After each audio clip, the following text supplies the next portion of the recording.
Terima kasih Anda masih bergabung di NTV Prime Dialog. Saya Patricia Mapali. Pemirsa, sidang perdana peninjauan kembali 6 terpidana kasus Vina dan Eki telah digelar Rabu yang lalu. Kuasa hukum terpidana dalam memori PK antara lain memaparkan soal keterlibatan Aibtu Rudiana menyiksa Jaya dan kawan-kawan. Untuk membahasnya kami telah mengundang kuasa hukum Rudiana, sudah berada di studio Elsa Syarif. Kemudian juga ada pakar psikologi forensik Reza Indragiri. Mas Reza, Bu Elsa, terima kasih sudah bergabung di NTV Prime hari ini. Assalamualaikum warahmatullahi wabarakatuh. Waalaikumsalam. Baik, dan nanti juga akan bergabung bersama dengan kita di studio ada kuasa hukum Saka Tatal, Titin Prialianti, serta kuasa hukum keluarga Vina, Raden Reza Pramadia melalui sambungan Zoom. Bu Elsa, Mas Reza, sebelum kita mulai, kita dengarkan dulu pernyataan dari kuasa hukum para terpidana Pak Jutek Bongso berikut ini. Para terpidana ingat tidak sih sebetulnya siapa yang menyiksa mereka berdasarkan pengakuan mereka, atau paling tidak melihat para penyidik yang dikatakan atau disebut menyiksa mereka ini menggunakan seragam tidak pada malam hari itu?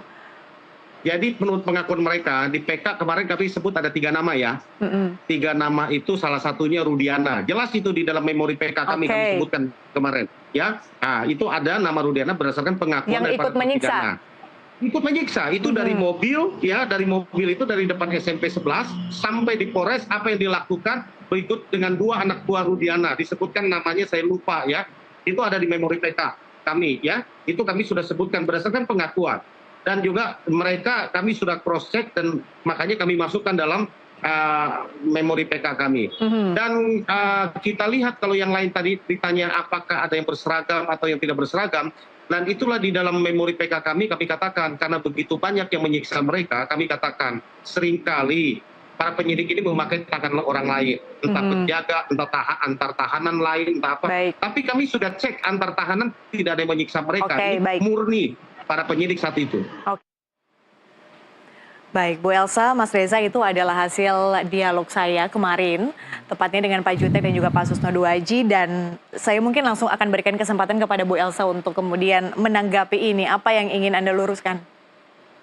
Saya akan luruskan dengan tegas itu tidak benar, karena saya punya bukti pertama kali masalah video.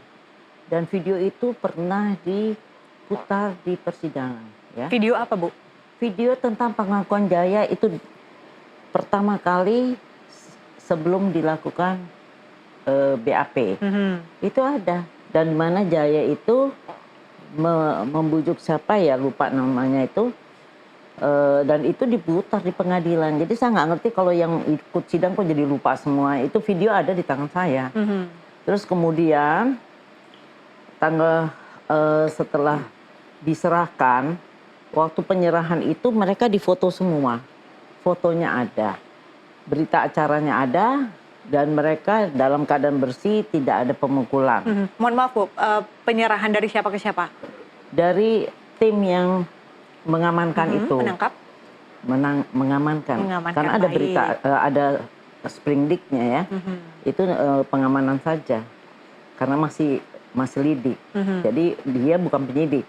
Kemudian menyerahkan kepada Kasat Serse Cirebon Kota, kemudian itu di foto semuanya penyerahannya, tidak ada yang seperti foto-foto yang sangat ramai disebarkan. Saya mesti luruskan benar, dan saya sayang kalau saya tahu itu saya bawa itu foto-fotonya dan videonya. Kemudian tanggal 31 mereka kan ada namanya kalau penyelidikan 1 kali 24 jam ya. Mereka diperiksa kan tadinya 8, 1 tidak terlibat, kan 1 dilepas. Itu saya luruskan, namanya tukar kepala tuh nggak ada istilah begitu. Mereka diperiksa tidak terlibat, 1 dilepas, dan yang 7 itu dilanjutkan pemeriksaannya karena 1 kali 24 jam, dan ternyata temannya itu bernama Rivaldi Ucil dalam tahanan yang lain. Dalam tahanan di mana Rivaldi itu menyerang seorang perempuan di hotel yang dianiaya dengan mandaunya. Di mana mandau ini juga dipakai untuk menganiaya Vina. karena di sininya ada tulisan V. Terus di sini ada benda tajam 2 garis, dan di belakangnya itu ada 19 cm dengan 12 ikatan jahitan ya. Jadi saya bilang hati-hati kalau bicara tuh bicara yang fakta benarnya. Dan kemudian setelah tanggal 31, setelah ada pengakuan itu, kemudian dilakukan pemeriksaan BAP. Saya punya bukti juga video dan foto-fotonya Saka Tatal didampingi waktu ditawarkan kuasa hukum, dia belum mau, yang mendampingi ibu kandungnya, tantenya dan omnya. Itu fotonya ada semua.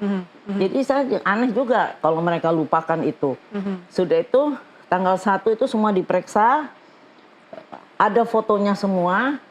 Kemudian setelah mereka di BAP tanggal 1 September kan 31 tanggal 1 kan di BAP. Ya, bisa diperiksa di berkas tanggal 1 itu di BAP semuanya, dan setelah itu mereka akan dilakukan penahanan.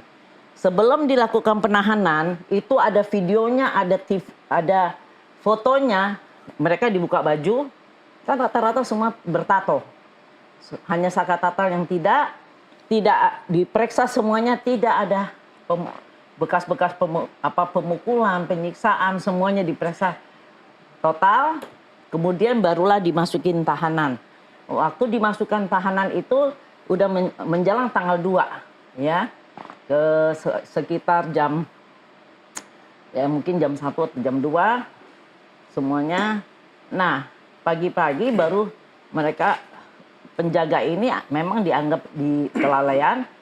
Ternyata mereka di berantem ya dengan tahanan, dan memang kayak panda-panda itu ternyata mereka diketahui oleh tahanan yang lain.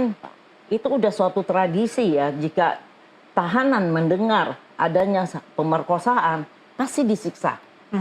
Itu saya udah 40 tahun ya jadi lawyer.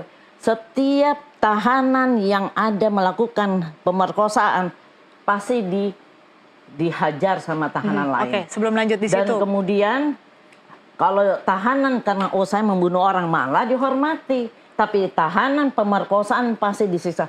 Mereka katanya dikasihin balsem gitu sampai kelaminnya apanya itu tahanan lain. Jadi saya bilang kalau sekarang bilangnya penyidik yang memukul tuh kita punya bukti, silakan aja. Oke, siapa yang merekam video-video yang Anda miliki? Penyidik ada yang merekam.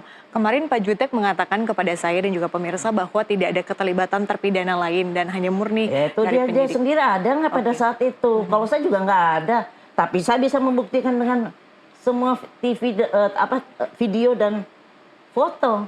Saya kalau tahu ada pemesanan begini saya bawa, saya kasih lihat biar terbuka mata semuanya. Boleh saya tahu sumber video-video itu dari mana? Dari berkas ada. Dari berkas. Dari kepolisian ada. Dan mereka juga tahu. Dan itu pernah dibuktikan di pengadilan. Yang dibilang novel itu ada semua di berkas perkara, sayang. Oke, baik. Saya langsung ke Mas Reza. Mas Reza. Reza yang ini atau Reza yang ini Mas Reza Indragiri dulu. Sebelumnya, sebelumnya saya ingin sapa terlebih dahulu Mas Raden Reza Pramadya yang sudah bergabung. Selamat sore menjelang malam, Mas Reza. Saya bedakan aja ya biar tidak ini ya. Biar ada perbedaan antara Mas Reza dan juga Mas Raden. Saya ingin ke Mas Reza dulu untuk meminta pendapat dari Mas Reza. Karena saya belum mendengarkan pendapat dari Mas Reza soal sidang PK kemarin. Dan ada beberapa poin yang kemudian menarik perhatian kita. Salah satunya adalah soal bagaimana para terpidana pada saat itu tidak didampingi oleh kuasa hukum. Atau ada hal lain yang mungkin menjadi highlight untuk Anda? Terkait PK terus terang saya tidak mengamati. Jadi saya tidak tahu apa yang diperbincangkan atau dibahas, dipertanyakan pada saat sesi pertama persidangan PK. Jadi saya tidak bisa memberikan komentar terkait itu. Demikian pula kalau pertanyaannya tentang apakah terjadi kekerasan atau tidak, kalau mengandalkan pada komunikasi saya dengan beberapa pihak, Ibu Titin, Saka Tatal, Pak Jogi, kemudian Ibu Widya, yang notabene adalah penasihat hukum Rivaldi dan juga orang tua Rivaldi, 5 pihak itu memang mengklaim terjadi kekerasan. Ada yang menyebut bahwa maaf kelopak mata dan telinga di staples dan segala macamnya ekstrim-ekstrim. Tetapi kalau diminta ke saya apakah itu sungguh-sungguh terjadi, saya tidak tahu. Sehingga pertanyaan ke saya semestinya harus diubah. Seberapa besar kemungkinan dalam sebuah situasi pemeriksaan di kantor penegakan hukum terjadi penyiksaan terhadap terperiksa? Nah, secara tidak langsung jawaban tentang probabilitas itu tercantum di dalam konvensi PBB tentang anti penyiksaan. Indonesia bahkan sudah meratifikasi. Di dalam konvensi yang dahsyat itu ada sejumlah pasal yang secara eksplisit diperuntukkan bagi otoritas penegakan hukum. Saya menafsirkan bahwa para penyusun konvensi tersebut, yaitu Perserikatan Bangsa-Bangsa, sudah tersimpan di belakang kepala mereka bahwa peluang terjadinya penyiksaan dalam sebuah situasi pemeriksaan di kantor penegakan hukum itu sangat besar. Sehingga sekali lagi konvensi PBB tentang anti penyiksaan mencantumkan sejumlah pasal yang secara eksplisit diperuntukkan bagi otoritas penegakan hukum. Karena itu sering terjadi. Nah, karena itu kalau kita bicara hitung-hitungan di atas kertas, seberapa jauh para terperiksa kasus inikah, kasus lainkah mengalami kekerasan oleh para penyidik, maka sekali lagi mengacu pada konvensi, kita punya alasan untuk menduga bahwa kemungkinan itu besar. Karena itu sekali lagi, konvensi buru-buru mengingatkan otoritas penegakan hukum untuk menjauhkan diri mereka dari berbagai macam bentuk penyiksaan terhadap terperiksa. Bahkan konvensi yang sama juga berpesan agar seluruh otoritas penegakan hukum membangun kurikulum pendidikan yang secara khusus pula mengingatkan para peserta didik, berarti para personil penegakan hukum, agar menjauhi diri dari tindakan-tindakan penyiksaan sedemikian rupa. Bagaimana dengan probabilitas keterlibatan terpidana? Mohon maaf, penyidik atau mungkin dengan tersangka yang lain, mungkin tadi Bu Elsa juga sebutkan. Pertanyaan keduanya begini, kita sudah bicara tentang probabilitas personil penegakan hukum melakukan penyiksaan, ya, barusan saya katakan ya. Sekarang pertanyaan kedua, bagaimana probabilitas terjadinya kekerasan oleh sesama tahanan? Pertanyaan itu. Probabilitasnya pun tidak kalah besarnya. Sama. Karena kemudian ada istilah dalam psikologi forensik yaitu budaya penjara atau prison violence, prison culture. Prison culture adalah sebuah istilah yang secara spesifik digunakan untuk menjelaskan bahwa ternyata kekerasan antar tahanan, kekerasan antar warga binaan, kekerasan antar penghuni penjara itu juga probabilitasnya tinggi. Sama besar dengan keterlibatan memang penyidik? Referensi yang saya baca tidak mengatakan berapa persennya, tetapi menyediakan dasar bagi saya untuk berpikir sekaligus berspekulasi bahwa kemungkinan terjadinya kekerasan termasuk dalam kasus Cirebon yang dilakukan oleh penyidik, probabilitasnya ada. Kalau dengan bukti-bukti yang Bu Elsa pegang tadi, saya tidak video pernah mengamati dan atau fotonya? bahkan mengetahui pun tidak tentang bukti-bukti yang dimiliki oleh Bu Elsa.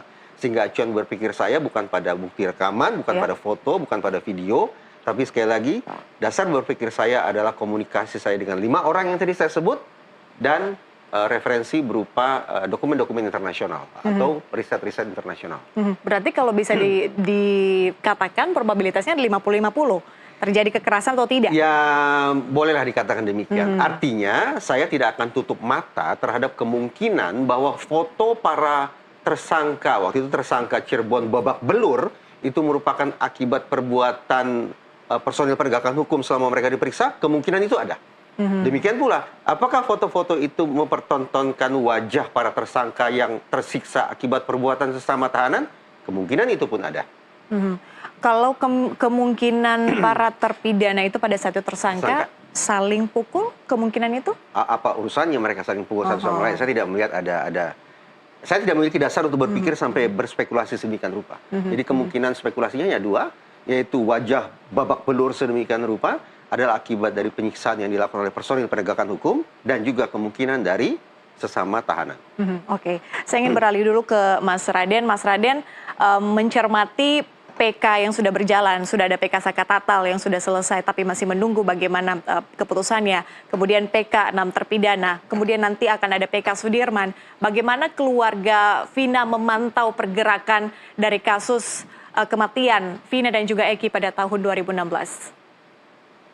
Ya, kita sih pada dasarnya mengikuti dan terus memantau perkembangan yang terjadi. Apabila kan juga banyak tuh bermunculan saksi-saksi baru yang memojokkan almarhumah Vina pada saat di persidangan, itu kan silakan dibuktikan.